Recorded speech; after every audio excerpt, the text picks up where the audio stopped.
Nkulamusizaako nnyo mukwano gwange mbakulisaayo obwakedde mukulike eyo nnyo mukulike obwakedde mikwano gyange mwenna abasinziira ku mayengo gano. General Muhoozi Kainerugaba yavuddeyo n'akola statement ng'asindika obubaka eri eggye lya UPDF oluvannyuma lwa operation z'abadde nga akola mu ggwanga erya Democratic Republic of Congo. Naye ate newankubadde yazikoze waliwo kye tutannategeera ekikonfyuzinze eggwanga gwe mukwano gwange ali eyampuliriza ngenda kuba nga nkikuwa nkikuleetera. Oli ku UG Update TV kw'osinziira okuba ng'otuwuliriza webale nnyo okwekuumira ku mayengo gano.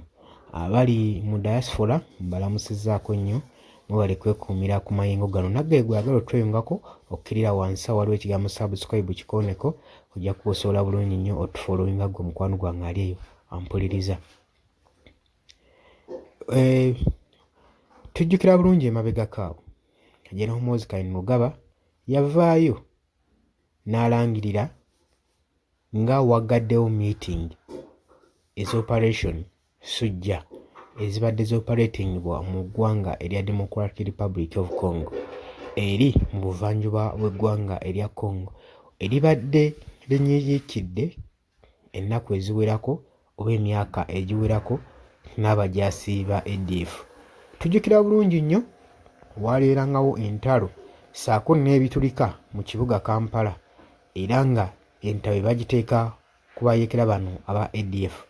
General Muhoozi Kainerugaba yavaayo n'agamba nti operation agigadde olw'ensonga bamaze okufufuggaza abayeekera bano aba ADF mu ggwanga erya Democratic Republic of Congo naddala eyo mu buvanjuba bw'eggwanga eryo.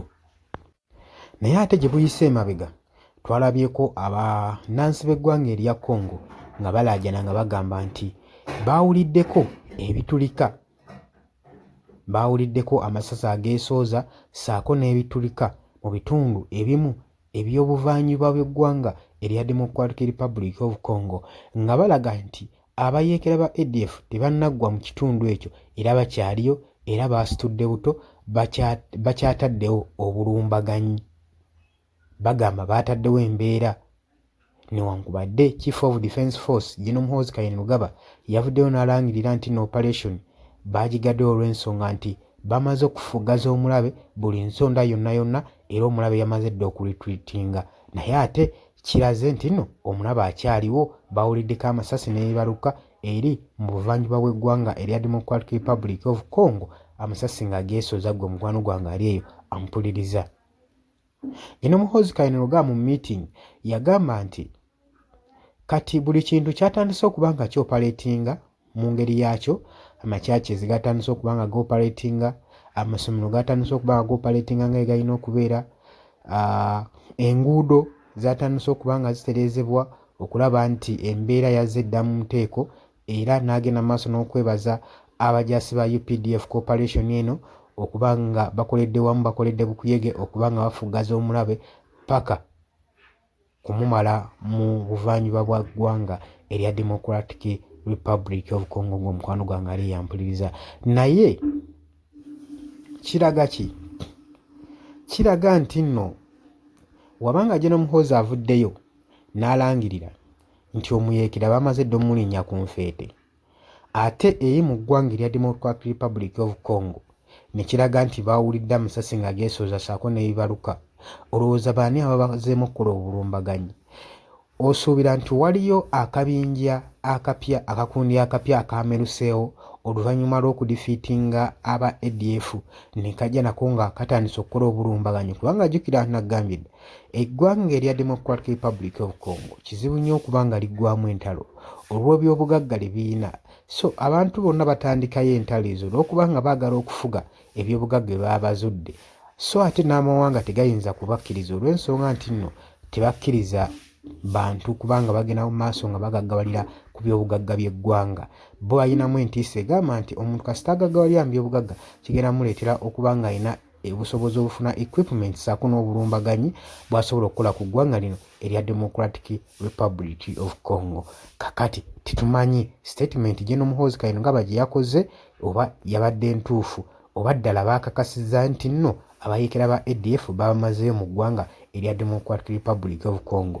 Kuba bavuddeyo ne balangirira nti gwe yenna abadde akulirayo kati muli badde mutandika okuoperating emirimu gyammwe kubanga olutalo bamaze dda okuba nga n'omulabe yadifeatinze yaretreatinze n'adduka. Tetumanyi ki ekituufu naye nga tujja kuba nga tukomawo tubawe information anaaba avudde eri ddala munda mu ggwanga erya Democratic Republic of Congo tukakase ddala kituufu abayeekera ba ADF baretreatinze tebagenda kudda ate ebyogerwa mu ggwanga erya Democratic Republic of Congo nti bawuliddeko amasasi nga geesooza gwe mukwano gwange ali eyo ampuliriza. Kutegeeza nti nno obadde muwuliriza mulungi nnyo era nga weebale kwekumira ku mayengo gano aga UG Update TV. Information eno tugikuleetera olw'ensonga bannaffe bangi bakolera mu ggwanga naddala eyo mu buvanjuba bwa Democratic Republic of Congo oleme kubanga otomera kyotamanyi so kiba kirungi n'obeerako n'osubscribinga n'obeera nga ogetinga okuba nga ofuna information gwe buli kadde mukwano gwange ali yampuliriza. Mbategeeza nti nno mbaagala nnyo mubale kwekumira ku UG Update TV naye era gwe ayagala okuba nga otweyungako ojja kukkirira wansi awo waliwo ekigambo subscribe kikooneko ojja kuba osobola bulungi otufollowinga gwe mukwano gwange ali yampuliriza. Mbaagala nnyo mweraba.